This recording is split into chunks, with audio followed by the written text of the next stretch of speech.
welcome back.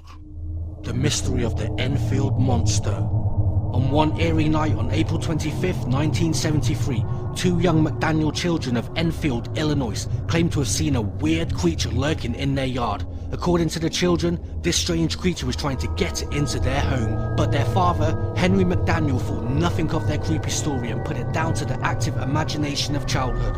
However, he soon changed his mind later that night after being awoken by strange scratching sounds. McDaniel grabbed a gun and flashlight and peered outside of his front door, and right there, between two rose bushes, he saw a creature that was almost in the form of a human body, just as his terrified kids had described that very same evening only a couple of hours prior. It had 3 legs, a short body, 2 short anemic arms, and 2 pink eyes as big as flashlights. He described this encounter to a reporter who later came to investigate. The reports were covered by the news media at that time, with some suggesting they may have been caused by a wild ape or an escaped kangaroo. McDaniel said he fired 4 shots and he was sure that he hit the creature at least once, caused it to make a hiss, much like a wildcat, before it ran off towards a railway embankment. McDaniel was stunned when he saw the monstrous beast jump 80 feet in 3 jumps before quickly running out of sight. The police found scratches on the door screen as well as footprints in the dirt near McDaniel's home that looked dog-like with 6 toe pads, yet no clues pointed to an unusual creature. McDaniel sighted made the red and eagle, but it was clear most people didn't believe it was true. It didn't help the situation that a 10-year-old neighbour faked his own eyewitness account of the beast.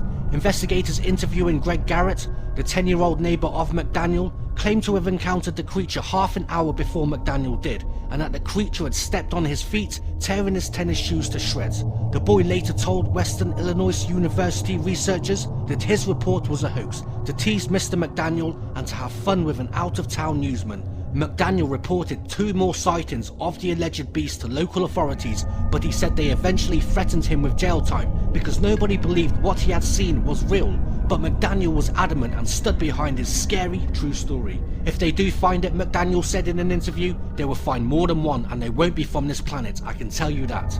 After McDaniel's public testimony about the Enfield Monster, other eyewitness claims began to surface. Monster hunters swarmed the town and at least 5 men were arrested after firing shots in the area and claiming that they had photographed the creature.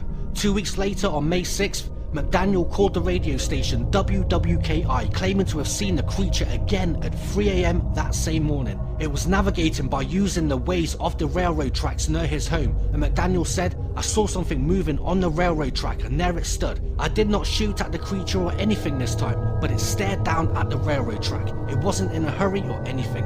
A search party including WWKI's news director Ricky Rainbow explored the area later that day, and he reported observing an ape-like creature standing in an abandoned building near McDaniel's house. They claimed to have made a recording of the creature's cries and fired a shot at it before it fled. Lauren Coleman investigated the case and the sound recording, and to this day, no explanation has been uncovered for this small town creepy story. So another cryptid vanishing silently into the night. Can at least several eyewitness accounts account for one single overactive imagination?